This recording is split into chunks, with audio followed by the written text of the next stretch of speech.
we're halfway through the year, a little over halfway through the year. What would you say are some of the milestones for the first 6 months so far before we jump into this month? Getting the budget passed, which is always a big milestone. A budget passed with no tax increase, able to take care of the necessary things that the county needs to grow and prosper. And so that's significant achievement, and council worked very hard on it. Council chairman of the finance committee, Brett Sanders, put in a lot of hours and a lot of work. So we got that done. We've had some nice announcements. We have had some wonderful events here in Anderson. We've paved more roads, fixed more things, but I'm really thinking that the second half of this year is going to be much more publicly noticeable and favorable. So I'm glad that we were able to do all of those things, kind of like placing the foundation in and doing things like that, but now it's on to the next 6 months and see what we can do to make everything grow and prosper. And people, I don't think, realize that how much longer can you pass budgets with no increase if our population keeps blowing up?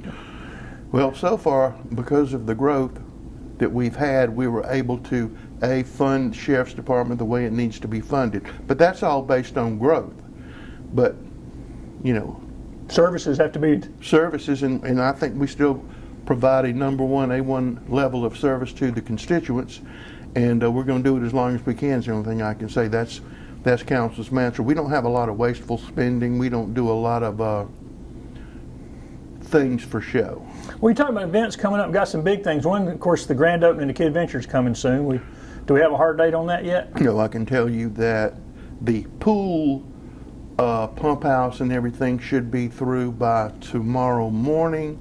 They will hand the key over to our IT department, and the cameras should be here. They've been difficult to get, and then we will have all of the cameras in place. That should probably take a week, so we're getting closer, but until we get to that final date. But I'd say we're within a 2 week. So before Labor Day. Well before Labor Day. Well before Labor Day. And also, just before Labor Day, got Jamie Johnson and Blackberry Smoke. That's one of the biggest acts we've had out there in a while. Yes, and it will also be the premiere of our new band shell, which we think will eventually pay for itself by allowing us to bring in bigger and better concerts. Because, you know, you could get away with a lot of things back in the day, putting up a stage, and here we are at Woodstock. But now you have to have a little higher level to attract the higher level entertainment. And I think the fact that we have that is helping us already, and I think it's going to help us because right now we have that. We have Celebrate Anderson with Greg Morgan, and then we are also having a Travis Tritt and several other people. In the past, we probably had to go look for people. Now we're getting on people's radar and said, you know, I might like to come play there. And yeah, people don't realize this, but when these people go on tour, a lot of times they like to tour, but they like to say, let's play Asheville tonight. A good stop would be Anderson. Then we're going on to Atlanta, or we're going to Columbia. And so when you get your head out of the mud and they say, hey, we can do this, we can do this. And we've also attracted some new promoters who are interested in the Anderson area, and they appear to be well financed, so we're happy about that. So a lot of shows heading. Any Christmas shows planned yet? Not at this point, not at this point. Okay. The other thing, you mentioned there's a lot of other stuff going on. Next week, the fountain returns. The fountain, the Anderson iconic 1905 fountain, will return to the Anderson County Museum. It actually snuck into town yesterday, and we have been rewiring it and replumbing it and getting it all fixed up. And Tuesday at 5 o'clock, we will crank it up and let it go. We're going to have a brief ceremony at 5 o'clock, and it will be back in action. It's been in the same place that the Hunley was restored, so it's had its salt leaching bath and every other scientific thing you can do. So hopefully it will be good for another 100 years, because this was an expensive but thorough restoration that needed to be done in order to keep it. The only thing that we don't have, we may not have by that time, we might be one cherub short. One cherub short. Requires We've had that problem in the county for a while, though. but The chair may be there in time, but if not, we're going to go ahead and do it. Do you think that I know this is just kind of vision casting, but will there ever be another fountain downtown here? Well, I certainly hope so. I certainly hope there'll be a fountain. I hope there'll be 2 fountains downtown. I hope it'll just be a fantastic fantasy world downtown, and I think that's going to happen. So and it depends on what we do with the property back there, It right? depends on what's going to happen on that property. It depends on what's going to happen to all of this property around here. That's going to dictate it. We're starting to get development on the side streets off of Main Street, which is significant. Then you start creating districts. And so we're looking forward to that. We're looking That's for fairly new development too, isn't it? Yes, and we're looking for the synergy that those places will provide. People always say, well, we got 1 restaurant. You put 2 restaurants, you're going to get more people. Not because they're 2 restaurants.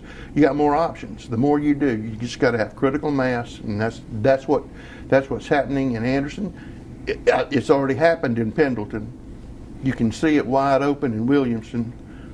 You can see the early beginnings in Piedmont, and Belton's going, and all the other towns things are starting to perk. I think we're going to have a great, vibrant county and filled with great, vibrant towns, not like a lot of other places where you go to. And you were mentioning little towns. I mean, and it may be a little early to talk about this, but you're still trying to get funding to move the library downtown in Iva? Yes. Thanks to Senator Mike Gambrill and Representative Jay West and Representative Greg Gagnon, we were able to get special funding in the state budget, $500,000. And so we're trying to work with the library, work with the town of Iva, and work with the school district in order to, allow the school district to consolidate all of their operations there, which would be good economically for Iva. But we also think having a library on Main Street in Iva would also be good, because it's going to increase pedestrian traffic and bring more business downtown. You go get a book, you go get a taco, you get a milkshake, things like that. So trying to create that mass that I keep talking about. And we're talking about busy. Farmers market's been in full swing, had good crowds on the weekends and stuff. I know you get tired of me asking you this. Any chance to get one downtown this year, or are we still a year off or something? I'm still fighting with Sharon Nickometto, the farm manager, to get one downtown. But they're having good crowds and good participation from farmers. We're having great and crowds craftsmen and stuff. And everybody seems to be supporting it. I mean, last Saturday there was no place to park there or nearby, and that's exactly what you want to see, because that's good for our local farmers, is good for us, and we're seeing a lot of younger farmers coming out there, and we really like that. And we're seeing younger craftsmen, and it's just a great place to be. If you don't know where it is, you need to go there on a Saturday or a Tuesday or a Thursday. And more times than not, we'll have a local food truck out there, things like that. So. And summer tomatoes are there too. That's why everybody's crowding in. I have 3 that came from there this morning. And so you think Sharon would let me sell jars of Duke's mayonnaise out of my trunk out there as people were coming out? I think she would let you sell white bread and Duke's mayonnaise out the trunk. Another announcement that was recent was next year's college bass championships coming to Green Pine. You remember what else is going to be at Green Pine next year? There's so many tournaments out there, I'm losing track. Well, that's coming up here in August. Right. And we just completed one of the most successful events that we've had in Anderson County. We had the state Dixie Youth Tournament out at the Civic Center, and they had the softball at Parker Bowie. On average, every hotel room, we have around 2,400 hotel rooms in Anderson County. Last week, because of those 2 events, the one that at the Civic Center that we partnered with Belton, and the one at Parker Bowie, we were having to send people to Hartwell and Clemson to find a place to stay. And you could see them everywhere all around town. As being a former coach and follower with my daughter, I mean, you can spot them when you see them, you know who they are. But it was wonderful to go out to the Civic Center this weekend and see people from Moncks Corner and St. George and Beaufort and all around the state of South Carolina having a big time and raving about the facility, raving about the location and the things to do. They had a great time, and now we're following up really within the next 2 weeks with the Dixie Youth World Series, and we expect to have another great crowd, but from other states and other things like that. So it's going to be great, and it's going to bring a lot more money into Anderson. If you try to go out to eat somewhere, and that tournament lasted, Friday night it started, Saturday, Sunday, Monday was the final game on Tuesday. And so it was really good. We dodged all the bad weather. Todd McCormick, Joey Lance from Belton, and the staff of the Anderson County Convention and Visitors Center Bureau did a fantastic and wonderful job making all that happen. And I'm talking about that was an economic shot in the arm. You don't get a lot of tourism dollars in the dead of summer, okay? But this did. And the World Series was. Yeah, I was going to say the World Series with multiple states bringing people in, Yep. true, so you'll have to see those big crowds coming in too. And that kind of plays into what we were talking about. We'll get back to Green Pond in a minute, but since last time we met, Anderson was named one of the best places to retire again. That seems to come out every year. And I think that's the third time within the space of a year that we're one of the best places to retire. And I think that's absolutely wonderful. We're also one of the best places to come here and start your career in work and stay here the whole time and retire in place. You don't have to move anywhere. So, I mean, it's all right here. And it's continuing to grow. And the development of the lake's been a big part of that, right? Well, Green Pond's done more than people will ever know to put us on the map nationally. You just don't understand it until you talk to somebody, you happen to have a Green Pond shirt on or something like that, and you're way away and they go, that's where they have Bassmasters. Or my kid was there and he fished in the high school tournament. It really helps us out with getting our name out. And you say, well, who in the heck cares you getting your name out? Well, that brings people to move into Anderson. It helps us attract businesses, it attracts industry, it helps attract bright people to Anderson University, Clemson University. I mean, so all of this we showcase this. People don't realize that they're in a really, really good spot. And you and I are lucky. We don't have to go move to some place to retire because we're already one of the 10 places to retire in the country. And you've told me before that when y'all talk to somebody from France or from Oregon, one of the top things they're looking for is quality of life and things to do. Quality of life is everything. Quality of life rules. People don't go where there's nothing to do. We need things to do. We need more things to do. We need to continue to develop our trail system. We need to continue to do that. I pray one day that we'll be able to link it to Pendleton, which therefore links it to Clemson. I'm very excited about the idea of us running that trail on the old Piedmont Northern, or Poor and Needy as they called it, all the way from here by AU, by land the city owns, all the way to Belton. Duke still owns the right of way. There's some issues to work out. It's expensive to do. I was in Honeypath last week working on the Chicola Mill project with the mayor and Senator Gambrell and Cindy Wilson, and the big thing, they want to be connected too. Everybody wants to be connected. And so you say, well, that's just crazy and it doesn't mean anything. Well, go look at Travelers Rest. I was going to say, it sounds expensive until you see the swamp. Means something there, And then pay for itself and then some. And people say, I don't want a trail running by my house. And up there they advertise, we're on the Swamp Rabbit Trail. Boom, there goes the price. So it's all a mix. It's algebra, geometry, chemistry, trying to put all these places to work. One of the things too, the FedEx finally made it official that they're opening that center. Explain to people why we're so excited about 12 jobs, because it sounds like it's not 12 jobs. Whenever we do a fee in lieu agreement, you have to tell us how many jobs you're going to create. You have to tell us how much you're going to pay them. You have to tell us those benefits, and you have to tell us what your capital investment is. We just don't do fee in lieu because we think it's a good idea. If it's good for Anderson County, the council will do one. But it's really a whole lot more because they're going to bring people in from all these other places to work at that FedEx facility. So while they'll meet their quota, their guarantee to us of 12 jobs, there are going to be many more jobs at FedEx over there. So we're excited about that. That's going to be very helpful. We are a manufacturing center. Upstate's a manufacturing center. We're probably more of a manufacturing center than just about any other place, size-wise, relatively speaking. But we're also ideal for distribution, and anybody can see that. Just look at the map. There's Charlotte, there's Atlanta. Bing, where can I go? You can go right here. And logistics-wise, and they talk about they're putting a logistics center in, is your environmental impact's not as much as if somebody came in and had to... No, they're on a computer. Go to Charlotte. Go to Peelian. That's what that does. It's good. Clean jobs.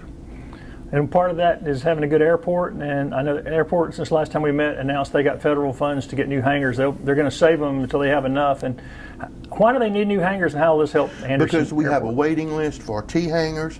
We have a waiting list for hangars. We have people who are desperate to put their airplane at that airport. Brett Garrison, our airport manager, is doing an outstanding job. But the expense to build those hangars is tremendous in the payback.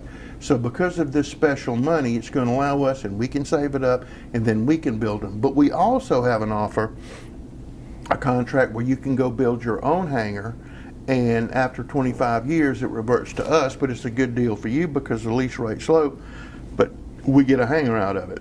So we've got a couple of those working right now. And a couple of other things working in How our about the favor. playground out there? Yeah.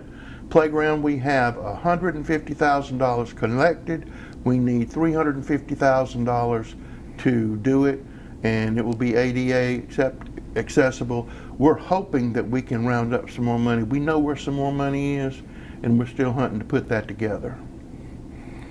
Talking about funding and federal funding, any news on when that art money is going to start coming in? Starting, I mean, really, you can start applying just about now. And so we have many different grant applications going out. This is a once-in-a-lifetime opportunity for this money pouring out of Washington. And so we intend to grab every penny of it that we can. And what It's kind of going things can that be somewhere. used for? Yeah, I was going to say. It can be used for sewer, it can be used for roads, it can be used for libraries, it can be used for airports we just talked about, a whole list of things it can be used for. It can be used for social service activities.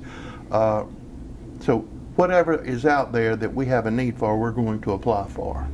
Any update on Equinox, on where we're at on that mill site? We're looking to close out on that. Very interesting. The old Chemtex property, that was closed about 2 weeks ago. So you should see some development out of the developers from Charleston on that property. Equinox should be just right about in the same time. We've had some good interest on the mill in Honeypath, South Carolina. That's liveling up. We've had interest in some mills in Belton, South Carolina.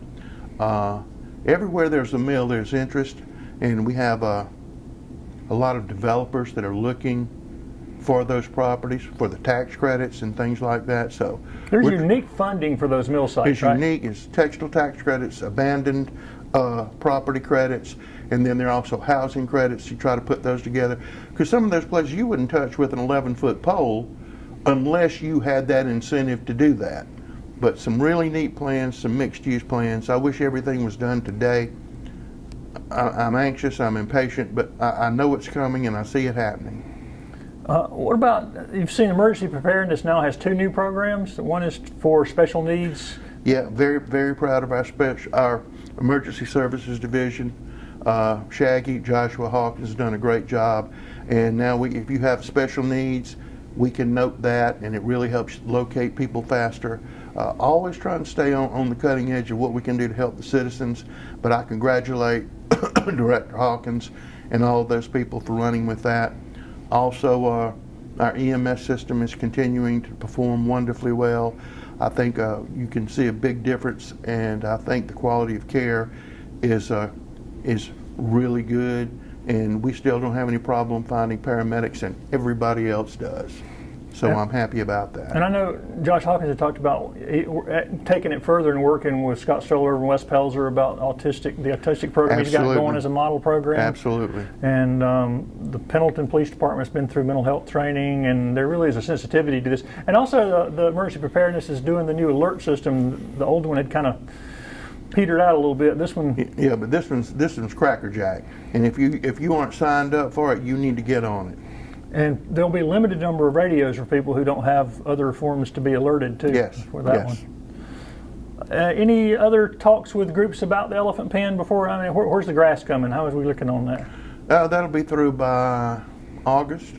The grass will be. That'll be a huge difference. Well, it'll be a remarkable difference to get that fence down and put that down there.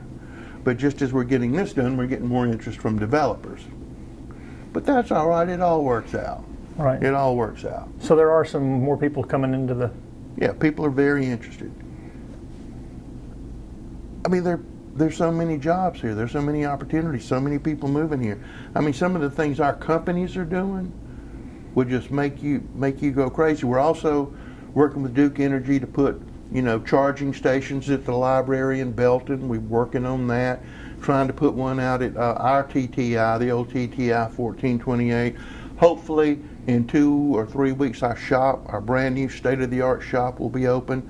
We're very pleased that Tri-County Tech was able to secure funding for that old trucking place near their campus, and they're going to put an automotive service center there, and hopefully they're going to become a place where people who work on Nissans and Toyotas and everything can actually do the training here and not go to Atlanta and Charlotte.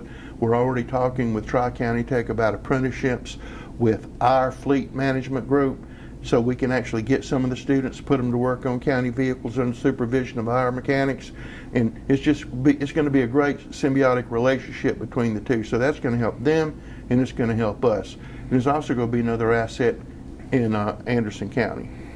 Any other economic development announcements coming between now and August? Should be, and we've got some very exciting projects, cutting-edge projects that any place, including Silicon Valley, including any other North Carolina Triangle, any of those places would die to have. And so we're working diligently to make those things happen. We know some of them are going to happen. We're just not at liberty to announce right now. Some of the things over at our incubator at 1428, the old TTI building, those people are growing. Pretty soon they're going to outgrow us, which the whole purpose was for them to get established, to outgrow us, and then go build a building here in Anderson County. So all of it's coming together. I mean, council's got 55,000 things on their plate trying to do this. But the most exciting thing tomorrow is the jail. And at 10 o'clock tomorrow, which is a public meeting, we're going to have the first meeting of the Anderson County Detention Facilities Group. And they will begin, tomorrow they will pick officers, learn the bylaws, all of the ropes. And then their job will be to, what do you want in the jail? A jail is not a jail. It is what you make it. And I'm sure Anderson County doesn't want to build another one in 100 years. So what can you do to cut down on recidivism and the design of the jail? What can you do to help with the mental health crisis that's out of control? What can you do by building a jail that would help that? What can you do to speed up the time you spend in jail? Some people need to spend a lot of time in jail. Some people just need to, hey, you got caught, you got punished, you need to go on, don't do this again. Do you put a courtroom out there? That's what that committee is charged with doing.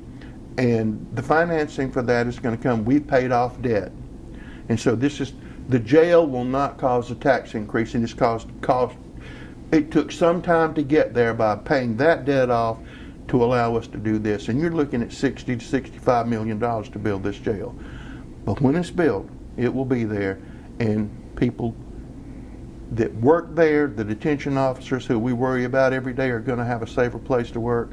And always remember, 80-90% of those people out of that jail hadn't even been to trial.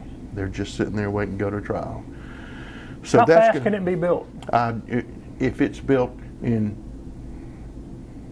28 months, it would be a miracle. Speed of this committee. Within 5 years, though? Oh, easily within 5 years. Better be 4 years, less than 4 years. I'm hoping 3 years is on the outside. And where at? Where's it going to be? Exactly where Same the county site? jail is now. So we're not going around trying to put a jail in anybody's backyard. Well, as we talk, we are 130 days from the unofficial lighting of the Anderson County Christmas tree.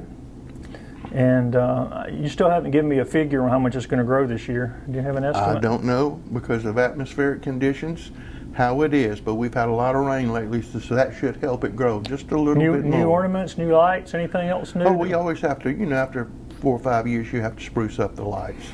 And is there going to be a committee for that too? No, there ain't no committee for that. No committee for that? There's no committee for that. All right. We'll catch up in August. The elves take care of that.